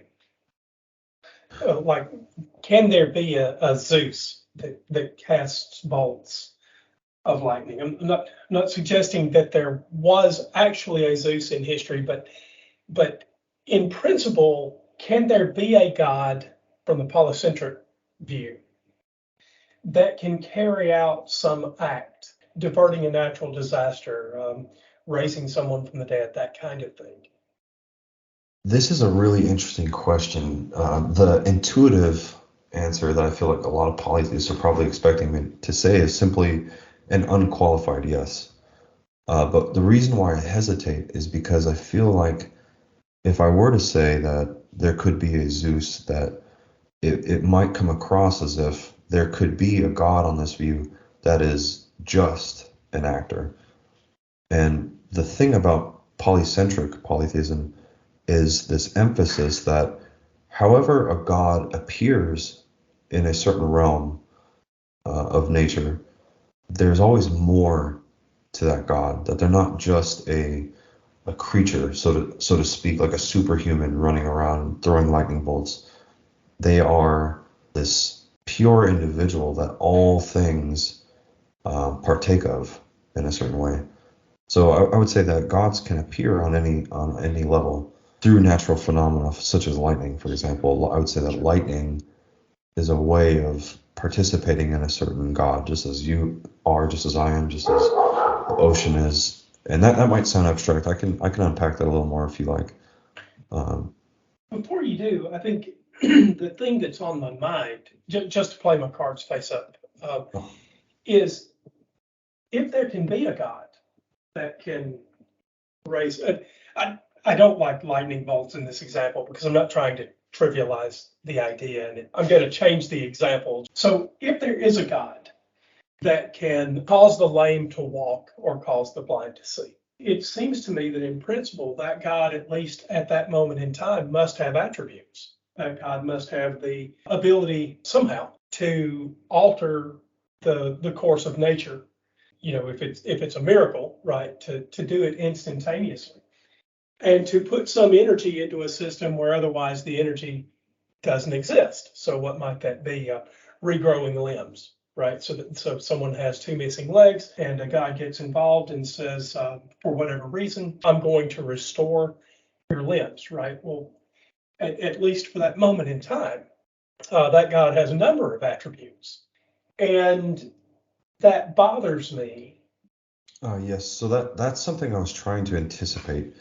I feel like in monotheism, a god is understood principally as an actor or an agent. Whereas on this view of polytheism, at least, a god is more of a blend of structure and agent, rather than just an agent kind of doing things. And so what I would say is that a henad has a divine series that flows from her. And what defines that series, what defines that totality, is her unique character. So we might say, here's one example that the Platonists gave. They talked about Poseidon, and they said that Poseidon, his unique character, his pure individuality, manifests throughout nature as change. And so all things participate in Poseidon insofar as they change. And the paradigm of change the symbol of Poseidon was the sea, the ocean. It's always shifting. It's never the same. And so in some ways he was associated with that natural phenomenon. And you have mythic depictions of him as sort of an entity that lives in the sea, and moves throughout it and controls storms and so on and so forth. How I would understand that is that this utterly unique individual is present throughout nature in these natural phenomena because they just are a way of manifesting his unique character. But I wouldn't say that he is some kind of, I wouldn't reduce him to like a creature. I feel like, I don't want to get off on a tangent here, but I feel like monotheism has turned the philosophy of religion into a sort of cryptozoology where a god is like a ethereal entity, and the task of the theist thinker is to sort of locate cosmic footprints or fingerprints and say, this is evidence that this entity, is here. Whereas I think the polytheist understanding is more broader. We're not so much tracking a entity, but we're rather witnessing their unique character in all things and just sort of tracing that back through the levels until you get back to that Henad from which the whole series receives its identifying trait. I think I said that right. So there seems to me to be a sort of thought experiment that we can play here, and you tell me where I'm going wrong. So let's stay with Poseidon because I have an affinity myself for the water. I'm a water lover. I'm a boater. Any day I can be on or in the water, that's the best day of my life right there. Okay, so Poseidon. If Poseidon is typified as the sea, okay, but really Poseidon's nature is change, right? If we just did something like take some set of atoms and reduce them to 0 Kelvin, and actually I think maybe it's like -4 Kelvin, absolute zero, whatever that is. And I'm not a scientist enough to talk about it more intelligently than that. Okay, but we do know that there is a cold enough to stop motion. It seems to me that what we're necessarily saying then is that there is a human capacity to overcome a God nature, right? That we can actually just stave off Poseidon by making something cold enough. And it doesn't have to be just Poseidon. We could come up with any property of nature. And if we control that property, whatever it is, then we're actually controlling the nature of the God that we're talking about. And that makes me question the entire endeavor. That's really interesting. I haven't thought of that before. Two things came to mind. One is that the idea I would put forth here is that a God is supposed to be functioning as a principle of totality. They're supposed to be what all things have in common. So there must be some respect for all things to have this in common in order for that deity to play this role, essentially. So I wouldn't posit something as a God which could not totalize all things. So let's say that change is something that in principle might not apply to all things. Then I would say that it follows that there's no series in which this common trait is passed down or is commonly participated in. So I wouldn't posit a henad for that phenomenon. But I would say that even if you could, in principle, cease all physical motion, it seems to me that there would still be other respects in which that thing could change, such as time. If you froze it for 10 years or 20 years, it would still be changing temporally, or something like that. So at least with that specific example, I feel like it would still participate and change, just in a different way. Maybe I'm wrong, though. I'm not a scientist either. Well, and I'm not trying to, the example might be a poor one, but I think the real question that I'm getting to is, in order to, for me, I am not speaking for you at all, and I also don't want this to come across as dismissive of the conversation. But for me to hold something as true in the sense that I add it to the body of things that I not only believe, but that I accept as the way the world works, right? Then it has to be somehow falsifiable. So if you told me that you had a car that ran on water and it got 1,000 miles to the gallon, well, this would be an easy claim to verify, and then you might say, well, okay, right, but and then we go to try it and it doesn't actually run on water, or it runs on water but doesn't get 1,000 miles to the gallon, and then you say, okay, but it only actually gets 1,000 miles to the gallon on Tuesdays. Every other day of the week it gets less than that. Okay. Oh, Lord. And then we get to a Tuesday and you say, all right, but now it is Tuesday, like you said, but it only gets 1,000 miles to the gallon on Tuesdays with distilled water, and we put in tap water. Here's my point. You just keep moving the fuel goalpost. Well, I believe for me to accept it as true, I'm sure there are things that I believe that are not true, right? I'm sure I'm as guilty as this guy. But at what point do we say, well, here's how we falsify the belief? That's interesting. So it seems to me I would distinguish between a commitment to a totality of all things, and then a commitment to a specific way of totalizing all things. So you have the more general idea that whatever it is, there's something that all things have in common. So you got that on one side. And then you have different proposals, like, well, this is one way that all things have something in common.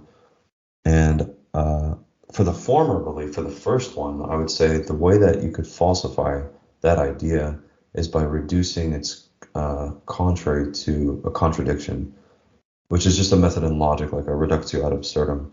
And you find this methodology much more common in the more abstract philosophies, versus like a sort of like empirical test, because we're talking about all things rather than just like all physical things, or a smaller category, however we might carve that up.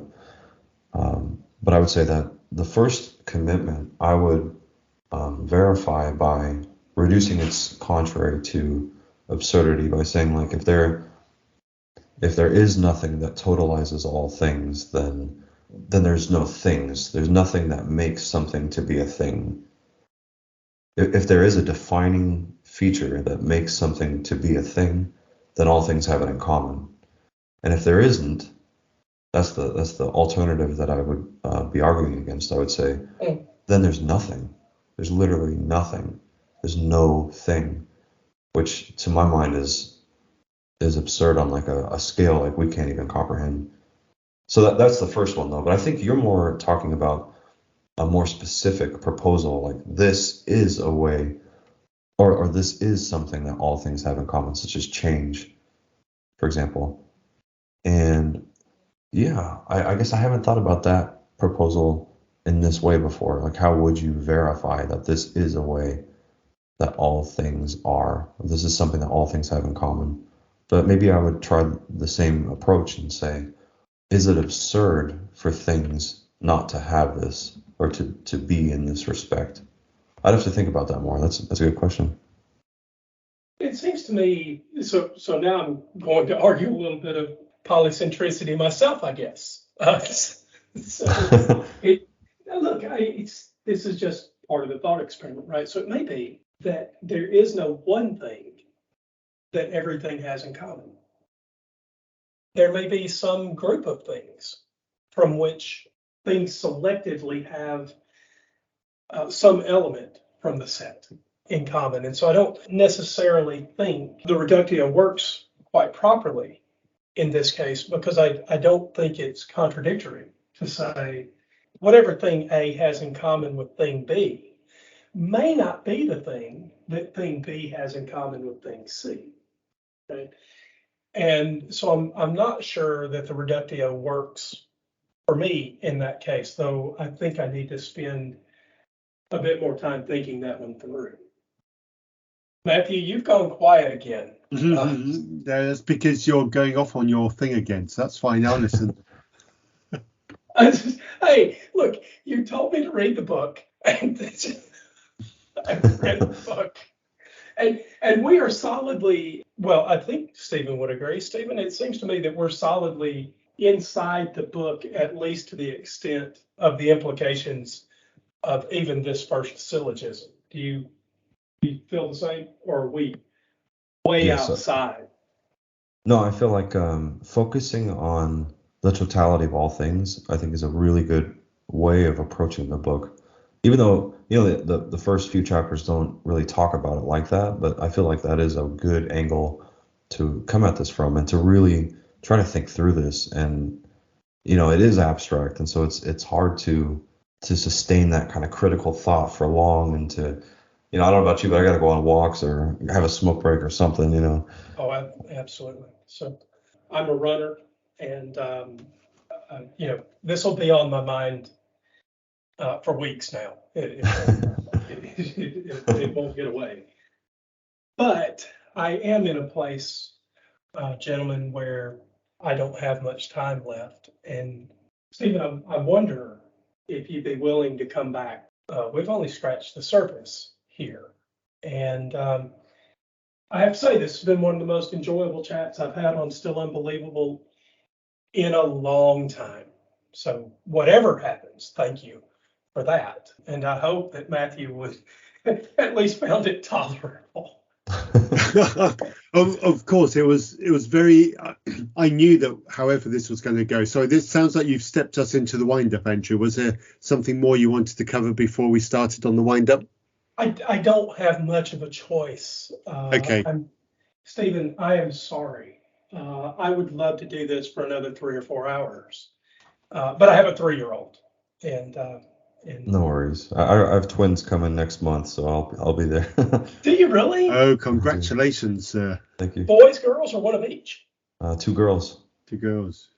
Let me just tell you, man, Matthew's got a daughter. She's an only child. I have a daughter, only child. And on the initial news that my girlfriend was pregnant, I thought, I kind of want a boy. So glad it didn't turn out that way. She's Dad's little buddy, my little girl. And I know that Matthew has the same relationship with his daughter. I mean, I'd have been happy with a boy too, but it is, well, just congratulations. Thank you. Oh, sorry, go ahead. Mine's 18. She's just gone off to university, so I'm at the other end of life. But I tell you, you've got twice the love and twice the pain coming your way. Oh yeah, I'm expecting it.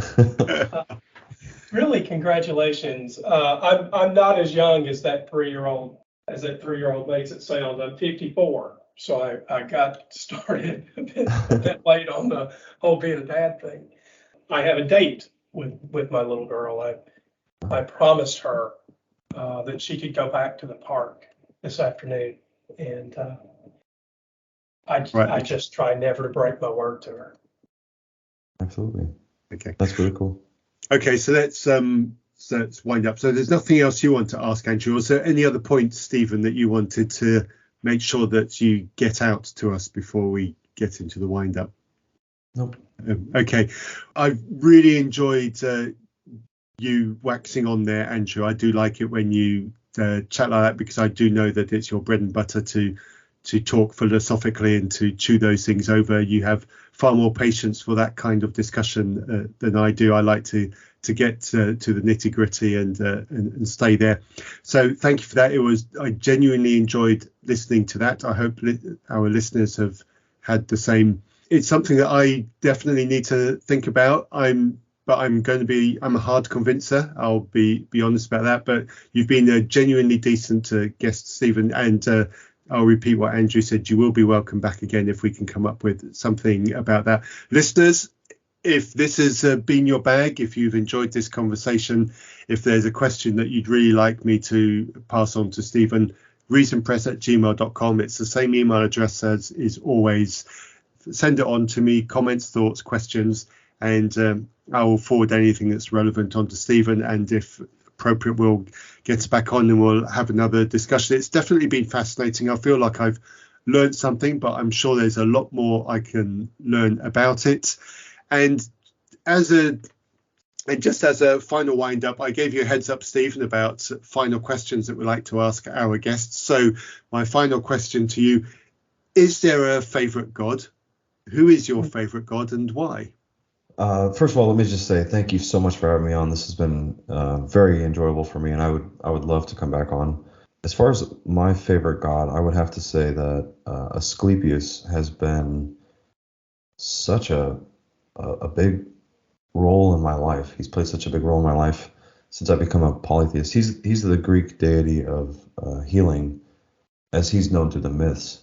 I didn't know anything about Greek mythology, really, when I had an experience that I took to be of Asclepius, and I just haven't looked back since. I feel like I am aware of his presence regularly, and I feel a deep sense of positivity and peace, and he's got to be my primary deity, I would say. Thank you for that. It's a God I am completely unfamiliar with, but I've managed to guess the spelling. So there'll be a link in the show notes to the Wikipedia page of Asklepios. Thank you for that. See, I've got some more reading to do, so I'll read up about that. But I see on an image, it looks like a serpent wrapped around a stick, which sounds very familiar to those who are familiar with Christian background and I think, is it the Israelites? Was that in their journey through the desert? Was that something similar? A serpent wrapped around a stick related to healing? If I remembered that right? Andrew, I might need your help on that one. As I recall, the serpent on the stick, so the Israelites had been out in the wilderness somewhere and going off to worship some other god, and Jehovah sent fiery serpents, and then somehow the gold serpent on the stick, they had to look at it. That's right. They had to look at it, didn't they, to get relief from their torment, and that is now, and that symbol is now used by medical organisations around the world. And here we are, Asclepius, the god of healing, with a serpent around the staff. I wonder which one came first. Fascinating. Thank you so much, Stephen. It's been a pleasure. And again, dear listeners, I hope you've enjoyed it. If it comes to you coming back again, we'll have that invitation out there. And thank you so much, both of you. And until next time, stay reasonable. You have been listening to a podcast from Reason Press. Do you have any thoughts on what you've just heard? Do you have a topic that you would like us to cover? Please send all feedback to reasonpress@gmail.com. You might even appear on an episode. Our theme music was written for us by Holly. To hear more of her music, see the links in our show notes.